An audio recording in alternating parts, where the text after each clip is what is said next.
Mark Cavendish sufrió una fuerte caída que lo puede condicionar para el sprint de mañana, mientras que el Intermarché se exhibió en la subida más dura del Tour de Oman. Antes de entrar con la etapa en cuestión es importante repasar lo que habíamos tenido el día anterior, ya que no les pudimos entregar el resumen completo, pero para sintetizar fue una carrera muy descontrolada por el perfil que se tenía de media montaña, con varios puertos explosivos de paso, pero no acabando en alto, y eso obviamente era un condicionante, ya que como acá no se tienen bloques fuertes, era bastante difícil precisamente ejercer esa labor de control. Vauquelin, corredor del Arkea, iba a ser el más protagonista, ya que no estaba lejos en la general y durante un largo rato se mantuvo en cabeza de carrera, obligando a los jefes de fila a perseguir por propia cuenta totalmente aislados, salvo los Quick Step, que al tener esa doble baza de Mauro Schmid y Fausto Masnada podían jugar un poco más al ataque y tener esa superioridad numérica para decantar la carrera a su favor, y ellos jugarían un papel clave, ya que primeramente serían muy fundamentales para atrapar a este corredor francés y después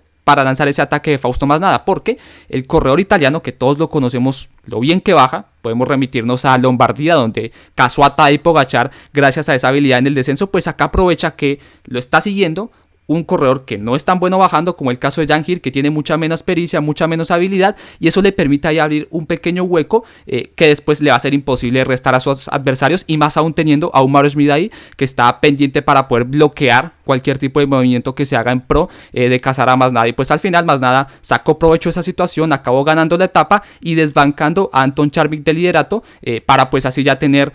una carrera ya mucho más favorable y ratificar ese favoritismo que él pues ha tenido a lo largo de esta competencia para poder ganar la clasificación general, que quedaba conformada de esta manera antes de iniciar la etapa de hoy. Y esto explicaba Masnada sobre tener que defender el liderato en la subida más exigente de la competencia. Veremos cómo me siento mañana. Estoy seguro de que el equipo me ayudará de una muy buena manera. Entonces va a ser mi responsabilidad de hacer otro buen esfuerzo, de defenderme en esa subida y tratar de mantener esta camiseta también mañana.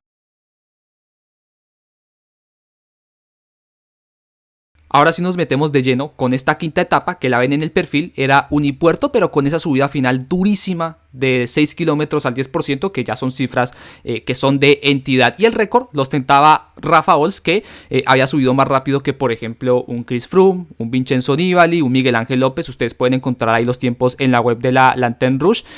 pero la diferencia con esta edición es que obviamente no teníamos ese mismo talante de corredores, y más bien lo más destacable que se tenía era por ejemplo a un Jan Hirt, a un Rein Taaramäe para el Intermarché, Anton Charmik, Fausto Masnada, corredores que obviamente no tienen ese mismo historial que los ya mencionados. Se formaba una fuga que tampoco iba a tener éxito por una primera situación que íbamos a tener, que eran abanicos. ¿Y por qué los abanicos? Porque estamos en desierto, en estos países árabes es común que los vientos fuertes ataquen en cualquier momento, y para el llano de esta etapa no iba a ser la excepción. Y consigo traerían dos situaciones en especial. Uno, la fortísima caída de Mark Cavendish, que se iba al suelo seguramente por chocar rueda con algún otro miembro del pelotón, y ahí ya veíamos cómo se le rasgaba pues su maillot, tenía algunas raspaduras en su cuerpo, no se podía reponer rápidamente. Y lo segundo, que Anton Charmik quedaba rezagado a un segundo grupo por culpa de los abanicos, y esto podía ser un condicionante para la carrera, ya que se podía eliminar del juego a uno de los escaladores más fuertes de la competición, pero para su fortuna no hubo buen entendimiento por delante, y el 1X reaccionó bastante bien para darle ese soporte y después enlazar unos kilómetros más adelante. Cavendish tenía que acudir incluso al coche médico, no se le veía para nada bien, con su rostro pues mostraba quizás esa incomodidad, ese dolor, y siento que eso sí puede ser algo que tenga un impacto en el resultado de mañana, porque en tal caso de que lleguemos a tener sprint, lo cual no es algo fijo, tengo esas dudas de que pueda estar al 100% de su condición, porque si ya estaba así, con esas muestras de dolor, con esa incomodidad en plena carretera, cuando todavía el cuerpo está caliente, pues imagínense más cuando ya la acabe, empieza a tener la recuperación, el cuerpo esté más frío, sí puede doler un poco más, y quién sabe, ¿no? Eso cómo vaya a mermar su condición, pero no creo que lo haga de buena manera para el sprint de mañana. Y el Intermarché se ponía manos a la obra en esa subida final de la manera tradicional, colocando a su bloque del menos fuerte al más fuerte. Un ejemplo acá, Tom Devrien, que no es un gran escalador, escalador era de los primeros en hacer su trabajo y reservaban a Rein Taramay como ese último gregario de Jan Hir, lógicamente al ser el segundo hombre más fuerte que tiene el equipo en montaña. Y se veía de hecho el daño porque teníamos un pelotón enfilado ya con muy pocas unidades, podemos contar algo más de 10 corredores y por ejemplo una primera señal de malas sensaciones para Anton Charmik, que rueda bastante por detrás y que si se tiene en cuenta lo que había pasado pues en los vientos que se había quedado, entonces ya se podía intuir que no iba del todo bien. Y esto lo repetían rememorando un poco lo que han hecho en la Vuelta a España, donde el propio Hir era el que hacía ese mismo trabajo, pero para un Luis Menties que estaba buscando asegurar un top 10 en la competencia. Y acá la clave no era tanto lo que durara Taramay al frente, sino el daño que pudiera hacer rodando a una mayor intensidad, porque era un puerto muy corto y lo iba a lograr, porque una vez queda Jan Hir al frente, fíjense cómo se abre Fausto Masnada, que eso no es una buena señal porque significa que el ritmo lo está agobiando y que él quiere buscar una velocidad más baja para no poder reventar del todo. Y de eso se da cuenta Hir, que mira para atrás, empieza a acelerar, ¿no? Y al principio los únicos que lo pueden seguir son los dos corredores del Arkea, Vauquelin y Gesberg. Masnada va sufriendo porque ni siquiera puede seguir el ritmo de su compañero y además se va parando y sentando constantemente en pedales, lo cual ya es un síntoma de que va desconectado física y mentalmente y de que evidentemente lo han sacado de su punto. Y ya como Hir tiene a ese gran adversario por detrás, acá no necesita volver a cambiar el ritmo, sino que puede optar por ir a un paso mucho más constante para también descolgar a esos dos corredores del Arkea que le van haciendo la sombra. Y lo va a lograr por una sencilla razón, porque es el corredor más fuerte de la carrera, porque ya hablaba mucho de él, el en sí haber puesto a trabajar al equipo a ese ritmo salvaje, porque eso ya es una señal que se transmite de que hay unas muy buenas piernas y existe una capacidad para reventar la carrera a tal magnitud. Y si había podido deshacerse de quien tenía el rótulo de máximo favorito como Masnada,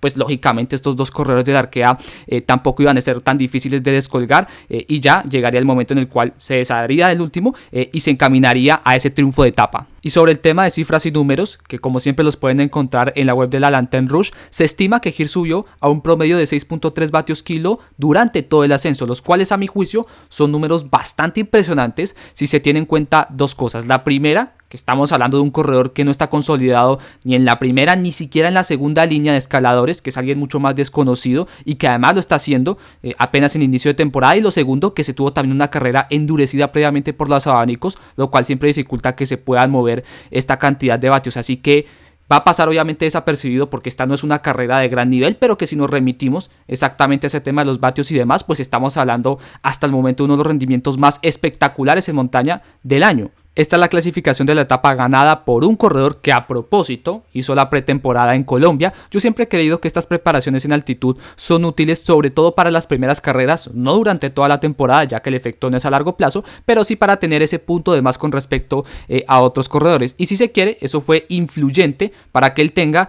uno de los mejores tiempos de ascenso en este Green Mountain y además para treparse a ese liderato ya con un minuto de ventaja sobre Fausto Masnada, lo cual pues salvo ciertas circunstancias pues sería muy imposible que el título se le vaya a escapar. Ahora es importante no cometer ciertos errores porque nos podemos caer o puede pasar algo así y eso destruiría este sueño que estoy viviendo, así que habrá que prestar muchísima atención y tratar de llegar seguros a meta con este maillot rojo. Mañana última etapa que dependiendo de la intensidad con que se lleve en esos pequeños repechos podríamos tener o no un embalaje masivo común y corriente.